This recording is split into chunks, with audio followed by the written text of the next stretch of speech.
जब आप कोई ऐसा वीडियो देख रहे हो जो आपको बहुत अच्छा लगता हो, उसके बीच में ब्रेक। अभी डाउनलोड करें तक ऐप।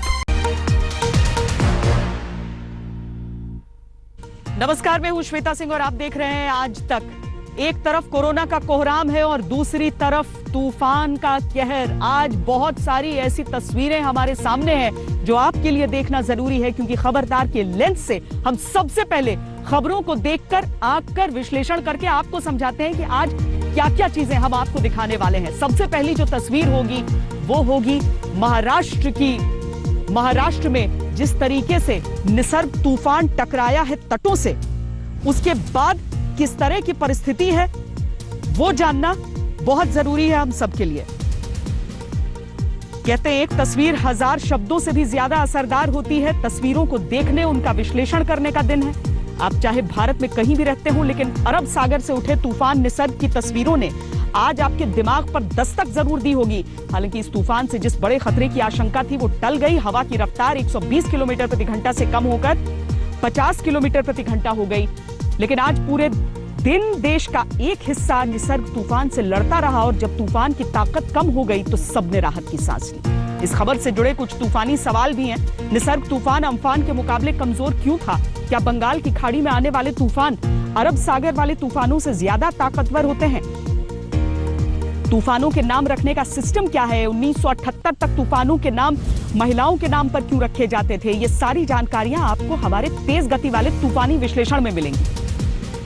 ग्राउंड रिपोर्ट जो हम आपको दिखाएंगे वो एलएसी पर भारत और चीन के टकराव का अब तक कोई हल क्यों नहीं निकल पाया है, इसकी तफ्तीश करेगा। भारत और चीन पीछे नहीं हट रहे हैं और इस परिस्थिति पर तनाव का ताला लग गया है। अब लेफ्टिनेंट जनरल स्तर की मीटिंग 6 जून को होनी है। माना जा रहा है कि भारतीय दल का नेतृत्व लेह के 14 core commander lieutenant general Harinder Singh करेंगे। आज चीन ने कहा है कि भारत और चीन की सीमा पर हालात नियंत्रण में हैं और स्थिर हैं। बातचीत से हल निकाला जा सकता है और इस पूरे मामले में किसी तीसरे पक्ष की मध्यस्थता की आवश्यकता नहीं, यानी बॉर्डर पर बदमाशी और कूटनीतिक मंच पर बातचीत वाले ऑफर। इन हालात में आज तक लगातार रिपोर्टिंग कर रहा है। लद्दाख में चीन के साथ बढ़ते विवाद के बीच हमारी टीम ने उत्तराखंड में चीन से लगने वाली सरहद पर सेना की रक्षा तैयारियों का जायजा लिया है। हमारे संवाददाता मंजीत सिंह नेगी ने 1962 की जंग में विस्थापित हुए और चीन की सीमा से सटे आखिरी गांव बागोरी से ग्राउंड रिपोर्ट भेजी है। ये रिपोर्ट आपको जरूर देखनी चाहिए। अच्छी खबर यह है कि पुलवामा में सुरक्षा बलों ने एनकाउंटर में जैश ए मोहम्मद के 3 आतंकियों को मार गिराया है। इनमें से एक जैश का कमांडर अब्दुल रहमान लंबू था। पाकिस्तान के मुल्तान का यह आतंकवादी आईईडी विस्फोट का एक्सपर्ट था। पिछले दिनों पुलवामा में एक कार में मिले आईईडी विस्फोटक को आतंकवादी लंबू ने ही तैयार किया था। आपको बता दें, पिछले 3 दिन में 3 एनकाउंटर हुए हैं और उनमें 8 आतंकवादी मार गिराए गए हैं। मई में 4 एनकाउंटर में 6 आतंकी मारे गए हैं। ये बड़ी कामयाबी है। चिंताजनक खबर यह है कि भारत में कोरोना के मामले 2 लाख के पार चले गए हैं। 24 घंटे में 8,909 मामले सामने आए, यानी करीब 9,000 मामले सिर्फ एक दिन में। यह अब तक का सबसे बड़ा उछाल है। पिछले 4 दिन से लगातार हर रोज 8,000 से ज्यादा केस सामने आ रहे हैं और अब यह आंकड़ा 9,000 तक पहुंच रहा है। हर रोज सामने आने वाले नए कोरोना मामलों को देखा जाए तो भारत दुनिया में तीसरे नंबर पर है इस समय। सूचना यह है कि कैबिनेट ने फैसला लिया है कि कोलकाता पोर्ट का नाम डॉक्टर श्यामा प्रसाद मुखर्जी के नाम पर रखा जाए। और काम की खबर यह कि अमेरिका में गूगल पर यूजर्स की प्राइवेसी खतरे में डालने के आरोप लगे हैं। गूगल पर मुकदमा दायर करके आरोप लगाया गया है कि प्राइवेट ब्राउजिंग के दौरान भी गूगल आपकी गोपनीयता पर हमला करता है। गूगल से 5 अरब अमेरिकी डॉलर यानी 37,700 करोड़ रुपए का हर्जाना मांगा गया है।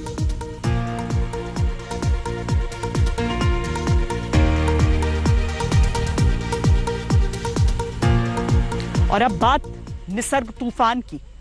सबसे पहले हम आपको यही दिखाते हैं कि महाराष्ट्र के तटों से टकराने के बाद किस तरह की तस्वीरें थी। कैसे छत पे छत उड़े जा रहे थे, अलग अलग इमारतों के पेड़ इस तरीके से गिर रहे थे मानो उनके जड़ों ने कभी धरती को पकड़ा ही ना हो। तूफान जिस तेवर के साथ उसने शुरुआत की थी, जिस तेजी से उसने शुरुआत की थी, उसमें कमी तो आई, लेकिन उसके बावजूद देखिए ये तस्वीरें। मौसम विभाग के अनुसार दोपहर 12:30 बजे से 2:30 बजे के बीच रायगढ़ में तूफान तटों से टकराया। रायगढ़ के मुरुड जंजीरा में निसर्ग तूफान का लैंडफॉल हुआ। ये जगह मुंबई से 75 किलोमीटर दूर है। मुंबई के लिए गनीमत ये रही कि निसर्ग जब मुरुड जंजीरा से गुजरा तो उसकी दिशा थोड़ा उत्तर पूर्व की ओर मुड़ गई। दोपहर में महाराष्ट्र के तटों पर टकराते वक्त निसर्ग की रफ्तार 110 किलोमीटर प्रति घंटे थी, लेकिन शाम होते होते हवाओं की रफ्तार कमजोर पड़ गई। रात में तूफान और कमजोर होने की उम्मीद है, हालांकि इसके असर से बारिश की आशंका बनी हुई है। निसर्ग तूफान से निपटने के लिए एनडीआरएफ ने महाराष्ट्र और गुजरात में 43 टीमों को तैनात किया था। प्रशासन ने महाराष्ट्र के तटीय जिलों और दक्षिण गुजरात में हजारों लोगों को सुरक्षित जगहों पर पहुंचाया था। आशंकाओं का तूफान लाया, लेकिन सिर्फ ट्रेलर दिखाकर चला गया। तूफान में अरब सागर की ऊंची ऊंची उठती लहरें मुंबई को डराने आई थी। सांसें अटकी पड़ी थी। सुबह से उठी तेज हवाएं तबाही के संदेशे समेटे हुए थी, लेकिन शुक्र है कि इसकी रफ्तार मुंबई पहुंचते पहुंचते वैसी ना रह सकी जैसी आशंकाएं खड़ी हुई थी। वैसे मुंबई तक निसर्ग का जो असर पहुंचा वो भी कम नहीं था। हम लोग इस वक्त वाशी ब्रिज पे मौजूद हैं। करीब 1.5 घंटा पहले साइक्लोन निसर्ग ने लैंडफॉल किया अलीबाग में, और अब करीब 3 बज चुका है और जो विंड स्पीड है वो स्पीड पेस पकड़ रही है। अब वाशी ब्रिज पे आप देख सकते हैं, अभी का अगर विंड स्पीड आपको बताएं तो ये 100 से 110 किलोमीटर पर आवर की स्पीड पे विंड चल रहा है। निसर्ग तूफान ने दोपहर 1 बजे के आसपास जब महाराष्ट्र के रायगढ़ में लैंडफॉल किया, तब उसकी रफ्तार 110 किलोमीटर प्रति घंटे तक थी, लेकिन मुंबई से जब तूफान गुजरा तब उसकी रफ्तार 50 किलोमीटर प्रति घंटे रह गई थी। लेकिन तूफान की इतनी तेजी भी मुंबई का नक्शा बिगाड़ने के लिए काफी थी।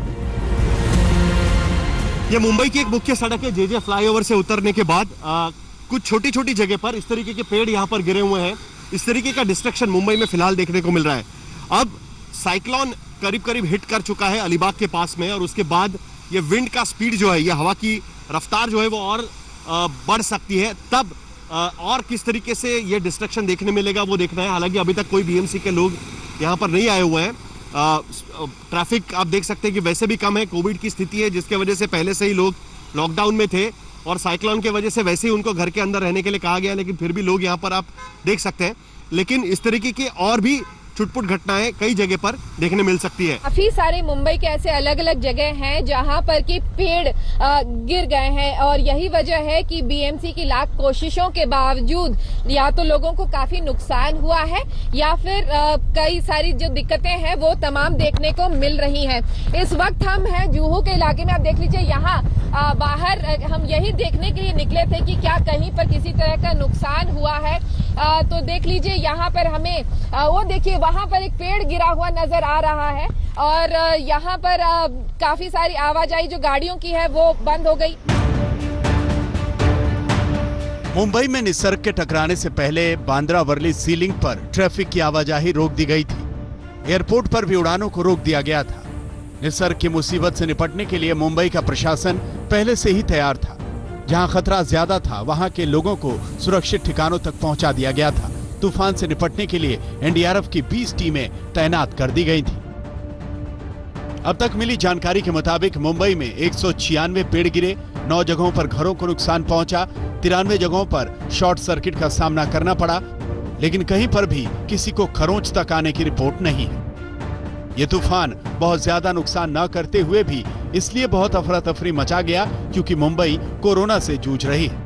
एमएमआरडीए ग्राउंड में चल रहे कोविड सेंटर से लेकर वर्ली के कोविड सेंटर तक मरीजों को सुरक्षित जगहों तक पहुंचाना पड़ा। हम इस वक्त पे एमएमआरडीए ग्राउंड के बाहर मौजूद हैं, और ये कोविड सेंटर है। ये एक टेम्पररी सेटअप था जिसको महाराष्ट्र राज्य सरकार ने डेजिग्नेटेड कोविड-19 पेशेंट्स के लिए बनाया था। हम आपको बता दें, परसों तक यहाँ पे करीब 200 से ज्यादा कोविड के पेशेंट्स थे, जिनको कल साइक्लोन निसर्ग की वजह से यहाँ से शिफ्ट करके उनको वर्ली डोम जहाँ एक और कोविड सेंटर है वहां पहुंचाया गया। पर अब जो सिचुएशन खड़ी हो गई है वो ये है कि वर्ली डोम में ऑलरेडी उनके पास 400 से ज्यादा कोविड के पेशेंट्स थे। अब उनके पास 200 और पेशेंट्स पहुंच गए हैं। तो जो डॉक्टर्स हमें बता रहे हैं वर्ली डोम के, वो ये बता रहे हैं कि सडनली बहुत ज्यादा वायरल लोड आ गया है। मुंबई परेशान हुई लेकिन तबाह नहीं, क्योंकि मुंबई से 75 किलोमीटर दूर रायगढ़ के मुरुड जंजीरा में जब ये तूफान टकराया तो हवाओं का रुख थोड़ा सा बदल गया। तूफान की दिशा थोड़ी उत्तर पूर्व की ओर मुड़ जाने की वजह से मुंबई पर असर कम दिखा। जहां तक साइक्लोन सिस्टम का सवाल है, cyclone system has moved inland और अभी कुछ पुणे से साउथ में है और नॉर्थ ईस्ट की डायरेक्शन में वो मूव कर रहा है। और अभी अभी जो आधे घंटे पहले मेरी टीम्स जो हाई इम्पैक्ट सबसे ज्यादा एरिया रायगढ़ जिला था, वहां से रिपोर्ट कर रही थी कि 70 से ज्यादा किलोमीटर प्रति घंटे हवा अब चलने लगी है, जो कि कम है काफी पहले से। 120 से कम है, 130 तक भी गया था हवा रायगढ़ में। और काफी वहां नुकसान हुआ है, पेड़ बहुत सारे टूटे हैं, पोल्स टेढ़े मेढ़े हो गए हैं और बिल्डिंग्स को नुकसान हुआ है, स्पेशली जिनके छत जो है पक्के नहीं थे। लेकिन अब रेस्टोरेशन का काम जरूरी है और ऑलरेडी एनडीआरएफ की टीमें बाहर निकल के आ गई हैं, जहां जहां सेफ्टी है वहां पर काम करना शुरू कर दी है। और ये कहा जा सकता है कि मुंबई से तो हवा का खतरा जरूर टला है। आगे देखना होगा कि जो आगे जहां जहां मूवमेंट करता है साइक्लोन, अब वीकेंड स्टेट में मूव करेगा, तो इसलिए अब बारिश का ही खतरा बचता है और बाकी काम है रेस्टोरेशन का, रिहेबिलिटेशन का। महाराष्ट्र के रायगढ़ और रत्नागिरी में 4 से 6 फीट ऊंची लहरें उठी, मकानों की छतों पर लगी टीन की चादरें कागजों की तरह उड़ने लगी। तूफान का असर पालघर में भी जमकर दिखा, पुणे में भी कई जगहों पर पेड़ उखड़ गए। रायगढ़, रत्नागिरी जैसे महाराष्ट्र के तटीय इलाकों में तूफान का असर करीब 3 घंटे तक रहा। शाम 5 बजे तक हालात सामान्य होने लगे, हवाओं का जोर कम हो गया। राहत लग रही है। जो डर था मन में कि क्या होने वाला है, जो रफ्तार थी हवा की, खड़े नहीं हो पा रहे थे। पहले हम समुद्र के किनारे खड़े थे, जब हवा थोड़ी तेज हुई तो गेट के सामने आ गए, वहां पर भी खड़े नहीं हो पाए तो हम टेरेस पे चले गए। टेरेस पे काफी देर खड़े थे, लेकिन वहां से भी हमें हटना पड़ा और दूसरी टेरेस पे जाना पड़ा। निसर्ग का असर गुजरात के दक्षिण तटीय इलाकों में भी रहा, लेकिन वहां से कोई बड़ी घटना की रिपोर्ट नहीं आई। हालांकि तूफान से तेज हवाओं की वजह से कई जगहों पर साइन बोर्ड्स उड़ते और गिरते नजर आए। गुजरात के वलसाड, नवसारी, सूरत, अमरेली, गिर सोमनाथ में लोगों को सुरक्षित जगहों पर पहले ही पहुंचा दिया गया था। महाराष्ट्र में जहां साइक्लोन निसर्ग ने तबाही मचाई है, तो वहीं गुजरात के समुद्र तट को भी अलर्ट किया गया है। इस वक्त हम मौजूद है दमन के समुद्री तट पर और यहाँ पे आप देख सकते हैं एनडीआरएफ की जो टीम है वो यहाँ पे तैनात है। लगातार यहाँ पे लोगों को ये कह रही है कि वो यहाँ पे समुद्र किनारे पे न आए, समुद्र से सुरक्षित दूरी बनाए रखें। और साथ ही करीब 4000 लोगों को समुद्र किनारे से इवैक्यूएट किया गया है और उन्हें सुरक्षित जगह पे ले जाया गया है। निसर्ग की दस्तक अम्फन तूफान से कुछ दिनों बाद हुई। बंगाल की खाड़ी से उठे तूफान अम्फन ने ओडिशा और बंगाल में भारी तबाही मचाई थी, इसीलिए निसर्ग को लेकर कोई ढिलाई नहीं बरती जा रही थी। मुंबई से साहिल जोशी, विद्या, तनुश्री पांडे, सौरभ वक्तानिया और दमन से गोपी घांगर के साथ रायगढ़ से पंकज खेलकर आज तक। तो तूफान किस किस श्रेणी के होते हैं ये भी आपको हम समझाते हैं, क्योंकि जो हवा की रफ्तार होती है उसके आधार पर तय किया जाता है कि तूफान किस श्रेणी का है। मसलन ये कि जब हवा जो होती है वो 63 किलोमीटर प्रति घंटे की रफ्तार से घूमती है तो उसे तूफान का दर्जा दिया जाता है। और इसी तरीके से जैसे जैसे रफ्तार बढ़ती है उस हिसाब से देखिए, ये रफ्तार जब 119 किलोमीटर प्रति घंटे से ज्यादा हो जाती है तो उसे ट्रॉपिकल साइक्लोन कहते हैं। हवा की गति बढ़ने के आधार पर साइक्लोन की कैटेगरी 1 से 5 की स्केल पर जाती है। कैटेगरी 1 के चक्रवाती तूफान में हवा की रफ्तार 119 से 153 किलोमीटर प्रति घंटा होती है। कैटेगरी 2 के चक्रवाती तूफान में हवा की रफ्तार 154 से 177 किलोमीटर प्रति घंटा होती है। कैटेगरी 3 के चक्रवाती तूफान में हवा की रफ्तार 179 से 208 किलोमीटर प्रति घंटा होती है। कैटेगरी 4 के चक्रवाती तूफान में हवा की रफ्तार 209 किलोमीटर प्रति घंटे से ज्यादा होती है। और सबसे भयानक कैटेगरी 5 के चक्रवाती तूफान में हवा की रफ्तार 253 किलोमीटर प्रति घंटा से ज्यादा होती है। जाहिर है निसर्ग तूफान कैटेगरी 1 के तहत आता है। बंगाल की खाड़ी के तूफान ज्यादा भयानक होते हैं और वहां चक्रवाती तूफान ज्यादा आते हैं, क्योंकि वहां समुद्र की सतह का तापमान मॉनसून से पहले और मॉनसून के बाद के समय में ज्यादा होता है, जबकि अरब सागर में समुद्र की सतह का तापमान कम रहता है।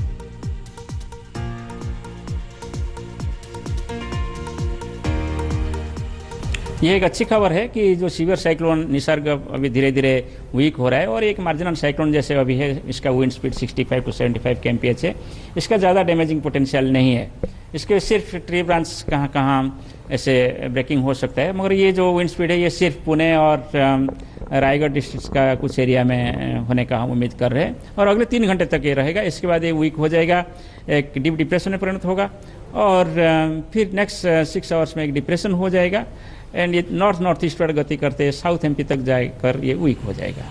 और तूफानों का नाम रखने की भी अपनी एक कहानी होती है कि आखिर तूफानों का जो नाम कहा जाता है वो किस आधार पर रखा जाता है। और सिर्फ आज की कहानी नहीं है बल्कि इसकी इतिहास की कहानी भी बड़ी दिलचस्प है। जैसे निसर्ग के बारे में आपको ये पता होना चाहिए कि निसर्ग का जो ये नाम है ये बांग्लादेश ने रखा था।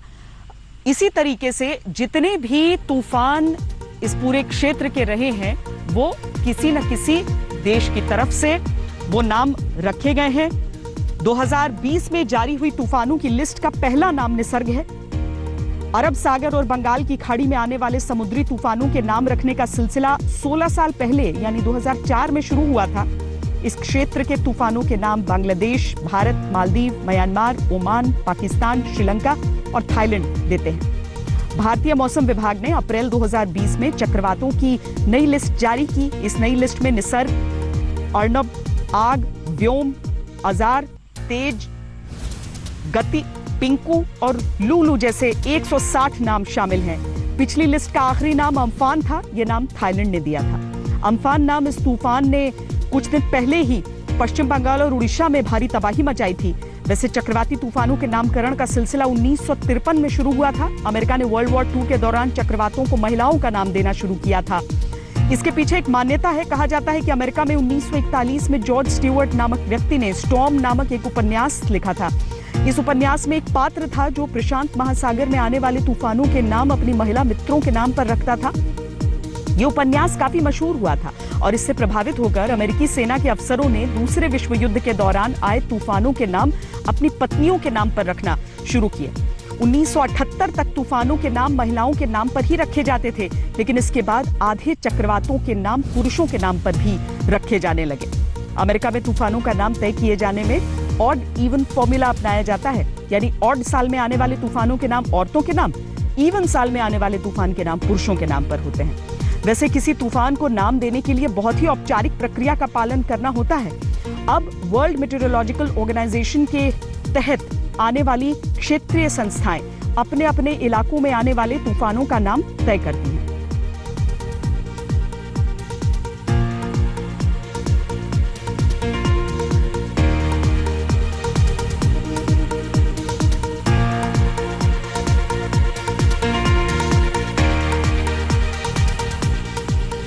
अब बात लाइन ऑफ एक्चुअल कंट्रोल की करते हैं, जहां पर स्थिति कुछ कम तूफानी नहीं है। लगभग 1 महीने का समय होने को आ रहा है, लेकिन अभी भी टकराव की स्थिति, गतिरोध की स्थिति वहां पर बनी हुई है। कई स्तर की बातचीत हो चुकी है और अब लेफ्टिनेंट जनरल स्तर की बातचीत वहां पर होने वाली है। इंतजार इस बात का हो रहा है कि चूंकि दोनों देशों के बीच गोलियां नहीं चलती हैं, बातचीत के जरिए ही हल निकलना है और अब सबकी निगाहें उस बातचीत पर टिकी हैं। हालांकि भारत चीन तनाव में आज थोड़ी नरमी आई। लद्दाख के गलवान में चीनी सेना करीब 2 किलोमीटर पीछे हटी है। भारत की सेना ने अपनी पोजीशन करीब 1 किलोमीटर पीछे की है। हालांकि पेंगोंग झील के पास दोनों ओर की सेनाएं फिंगर 4 इलाके में जमी हुई हैं। तनाव का यह ताला खोलने के लिए भारत और चीन के बीच लेफ्टिनेंट जनरल स्तर की मीटिंग 6 जून को होगी। माना जा रहा है कि भारतीय दल का नेतृत्व लेह के 14 core commander lieutenant general Harinder Singh करेंगे। इससे पहले मेजर जनरल रैंक के अफसरों के बीच 3 बार बातचीत हुई, लेकिन कोई नतीजा नहीं निकला। कई मौकों पर ब्रिगेडियर और कर्नल लेवल की बातचीत पहले ही हो चुकी है। 5 मई से दोनों देशों के बीच टकराव और तनाव बढ़ता चला गया है। LAC पर चीन की उकसाने वाली हरकतें नॉनस्टॉप चल रही हैं। चीन के फाइटर जेट लद्दाख के बहुत करीब उड़ान भर रहे हैं। जवाब में भारत की तरफ से भी UAV के जरिए नजर रखी जा रही है। विवाद के अलग अलग पॉइंट्स पर चीन लगातार अपनी सैन्य शक्ति बढ़ा रहा है। ऐसे में भारत ने अपने सैनिकों और सैन्य साजो सामान की संख्या चीन के बराबर रखी है। आज चीन ने कहा है कि भारत और चीन की सीमा पर हालात नियंत्रण में हैं और स्थिर हैं। बातचीत से हल निकाला जा सकता है। किसी तीसरे पक्ष की मध्यस्थता की जरूरत बिल्कुल भी नहीं है। पूरे हालात में आज तक लगातार रिपोर्टिंग कर रहा है। हम आपको बता रहे हैं कि किस तरीके से लाइन ऑफ एक्चुअल कंट्रोल पर परिस्थितियां बदल रही हैं। अभी तक तो हमने सैटेलाइट इमेजेस के जरिए आपको यह दिखाया कि चीनी सेना कहां तक पहुंची और भारतीय सेना कैसे उसका मुकाबला कर रही है, लेकिन अब हम आपको ग्राउंड पर उस जगह का हाल भी दिखाते हैं जहां पर 1962 के युद्ध के बाद जो विस्थापित हुए थे वो आकर गांव में बस गए थे। दरअसल भारत और चीन से लगती हुई सीमा पर जो आखिरी गांव होते हैं, और एक बहुत लंबी चौड़ी सी सीमा है, लेकिन जो आखिरी गांव होते हैं, उत्तराखंड का ये हिस्सा हम आपको दिखा रहे हैं। वहां पर कैसी परिस्थितियां होती हैं, किस तरह से लोग वहां जी रहे हैं और किस तरह से चीन के अतिक्रमण के चलते वहां की स्थिति बदलती है। देखिए हमारे संवाददाता मनजीत सिंह नेगी की ये रिपोर्ट। लद्दाख में चीन के साथ बढ़ते विवाद ने पूरी एलएसी को एक्टिव कर दिया है। आपको उत्तराखंड में चीन से लगने वाली सरहद पर भारत की रक्षा तैयारियां भी देखनी चाहिए। उत्तरकाशी से 70 किलोमीटर की दूरी पर हर्षिल मौजूद है, जहां से आगे 40 किलोमीटर की दूरी पर नीलांग घाटी है। पूर्वी लद्दाख में चीनी सेना के साथ तनातनी के बीच इस वक्त हम उत्तराखंड में चीन से लगने वाली सरहद पर हालात का जायजा लेने पहुंचे हैं। ये हर्षिल कस्बा है, यहाँ से आगे 40 किलोमीटर की दूरी पर नीलोंग घाटी है, जहाँ पर आखिरी गांव जादोंग है, जो कि 1962 की लड़ाई के बाद वहाँ के लोग माइग्रेट करके बगोरी गांव में पहुंचे हैं। और आज यहाँ पर एक विशेष पूजा होनी थी, लोग अपने उस इलाके तक पहुंचते थे, लेकिन कोरोना की वजह से ऐसा नहीं हो पाया। और ये यहाँ पर एक बड़ा सेंटर है जहाँ पर भारतीय सेना की तैनाती है, सेना की यूनिट यहाँ पर मौजूद है, आईटीबीपी की मौजूद है। उत्तरकाशी से जब हमने अपना आगे का रास्ता तय करना शुरू किया तो रास्ते में हमें सेना का काफिला नजर आया, जो फॉरवर्ड पोस्ट की तरफ आगे बढ़ रहा था। हालांकि अभी तक चीन की तरफ से इस इलाके में कोई भी हरकत नहीं हुई है, लेकिन सेना और आईटीबीपी पूरी तरह से चाक चौबंद। इसके साथ ही चीन तक पहुंचने वाली सड़क पर भी जगह जगह काम होता दिख रहा है। बीआरओ लगातार बर्फबारी और खराब मौसम के बीच सड़क को चौड़ा करने और मरम्मत करने का काम करती रहती है। पूर्वी लद्दाख के अलग अलग इलाकों में चीनी सेना के साथ भारतीय सेना का जो आमना सामना चल रहा है, उसके पीछे एक बड़ा कारण चीन की मंशा है कि भारत सरहद के इलाकों में किसी तरह का निर्माण कार्य न करे। लेकिन पिछले कई सालों ने भारत ने लाइन ऑफ एक्चुअल कंट्रोल और चीन से लगने वाली अलग अलग सरहद पर पुल और सड़क निर्माण का काम तेज से आगे बढ़ा है। उसी की एक बानगी हम यहाँ पर उत्तराखंड में हर्षिल से लगने वाली सरहद पर दिखा रहे हैं, जहाँ पर बहुत तेजी के साथ बड़े बड़े पुलों का निर्माण किया जा रहा है। और सरहद तक जो सेना आईटीबीपी की जो आवाजाही है उसको तेज करने के लिए इस तरह के बड़े पुल बनाए जा रहे हैं। इसके बाद हम चीन सीमा पर सटे सीमांत गांव बागोरी पहुंचे। इस गांव की आबादी भी लगभग 500 के करीब है।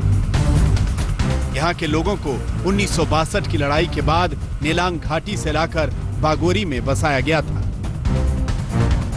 1962 में जब वहाँ पर चाइना अटैक हुआ और हमको भारत सरकार की फौज ने पीछे हटने के लिए कहा, पीछे हटाया गया, तो तब से हम यहाँ रहे। लेकिन अब जब हमको इतने साल के बाद ये बदलाव देके अपने गांव जाने के लिए हमको वो प्रतिबंधित कर दिया, आप पास बनाएंगे।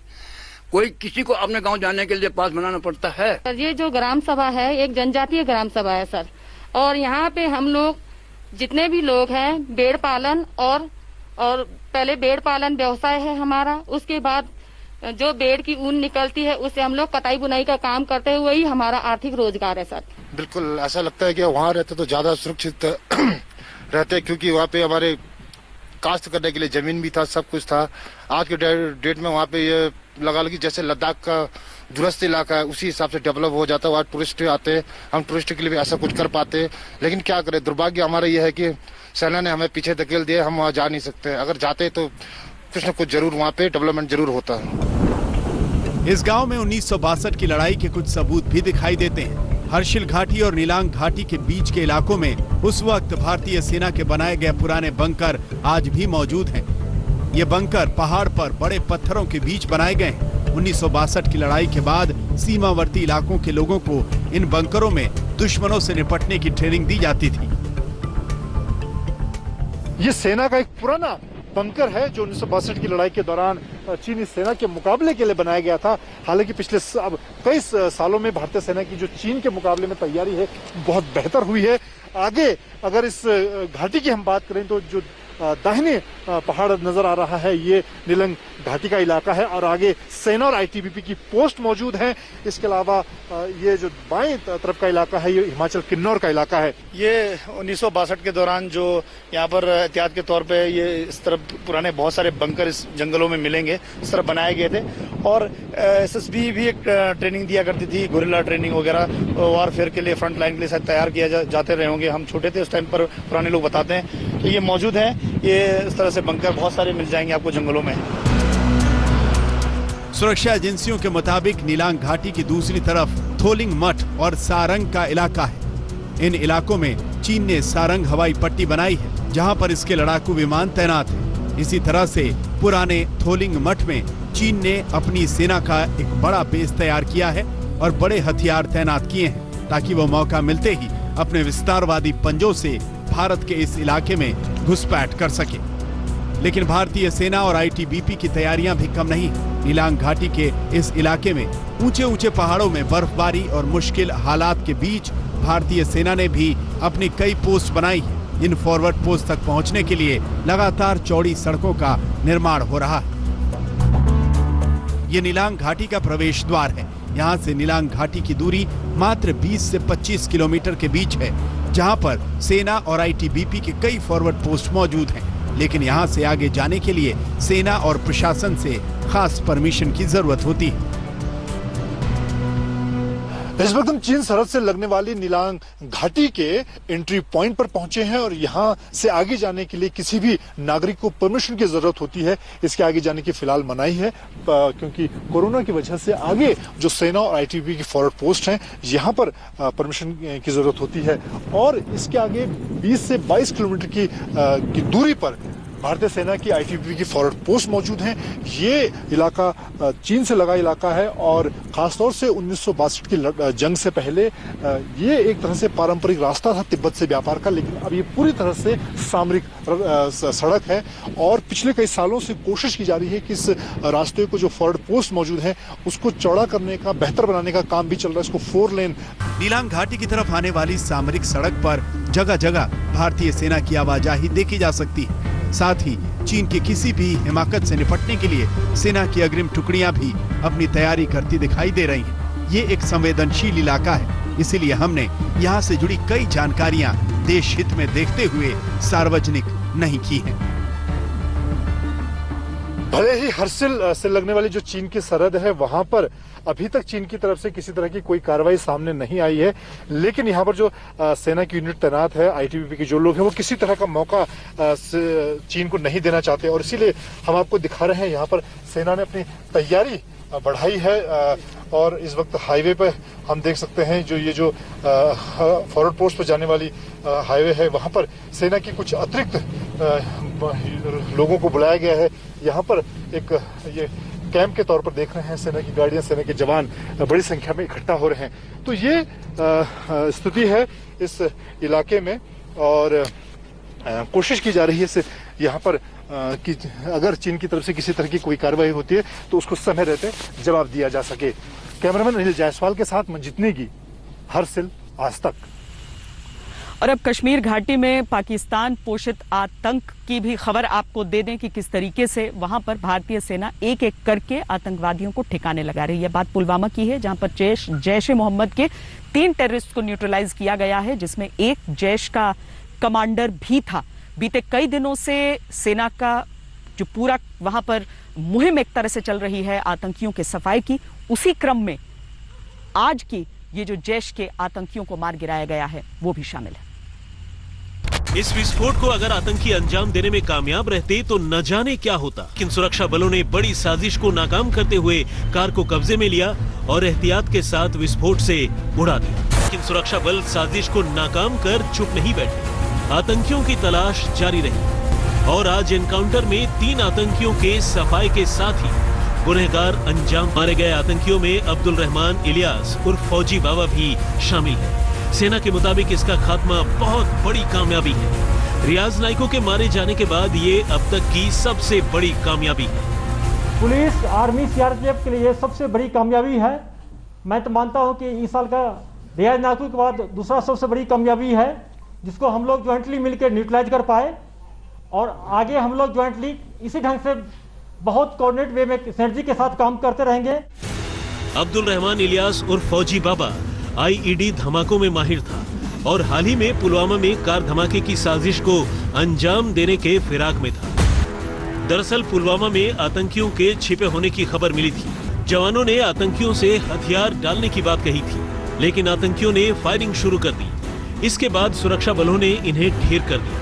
बीते 6 दिनों में लाइन ऑफ कंट्रोल में घुसपैठ की कोशिश करते 13 आतंकियों को सेना ने मार गिराया। 10 आतंकवादी मेंढर सेक्टर में और 3 आतंकवादी नौशेरा सेक्टर में मारे गए और कल त्राल में 2 और आतंकियों का सफाया हुआ है। यानी आज के मुठभेड़ को मिलाकर पिछले 7 दिनों में 18 आतंकी अब तक मारे गए। ये पाकिस्तान के लिए बहुत बड़ा झटका है। अभी हमने ये देखना है कि इस समय पाकिस्तान और चाइना ये दोनों इकट्ठे होके इंडिया के ऊपर प्रेशर डालने की कोशिश कर रहे हैं और ये कोशिश कर रहे हैं कि पुलवामा 2 जैसी इंसिडेंट को वो अंजाम दे सके। उससे एक तो इनका जो लीडरलेस कार्डर है इस समय वैली में 250 से 300 मिलिटेंट जो बचे हुए हैं उनको थोड़ी संभावना मिलेगी। तो ये सफलता जो है बहुत बड़ी सफलता है और इसमें हमें ढीला नहीं होना चाहिए। और अब केरल की कुछ तस्वीरें हम आपको दिखाते हैं जो भीतर से किसी को भी झकझोर देने के लिए काफी। एक हथनी जिसे कि गर्भवती बताया गया, वहां पर एक गांव में पहुंची थी खाने की तलाश में, लेकिन उसे एक ऐसा अनानास उसके मुंह में डाला गया जिसके भीतर पटाखे रखे हुए थे। उसने विश्वास करते हुए उसे जब खाया तो विस्फोट के कारण उसके अंदरूनी अंगों में बहुत ज्यादा उसे नुकसान हुआ। उस दर्द की वजह से वो बीच आप पानी में जाकर देखेंगे कि वहां पर जाकर खड़ी हो गई और वहीं पर उसने अपने प्राण त्याग दिए। नमस्कार, मैं हूं अंजना ओम कश्यप। हमें उम्मीद है ये वीडियो आपको पसंद आया होगा। लेटेस्ट खबरों के लिए यूं ही देखते रहिए आज तक और इस वीडियो के पसंद आने पर लाइक, शेयर एंड सब्सक्राइब करना ना भूलें।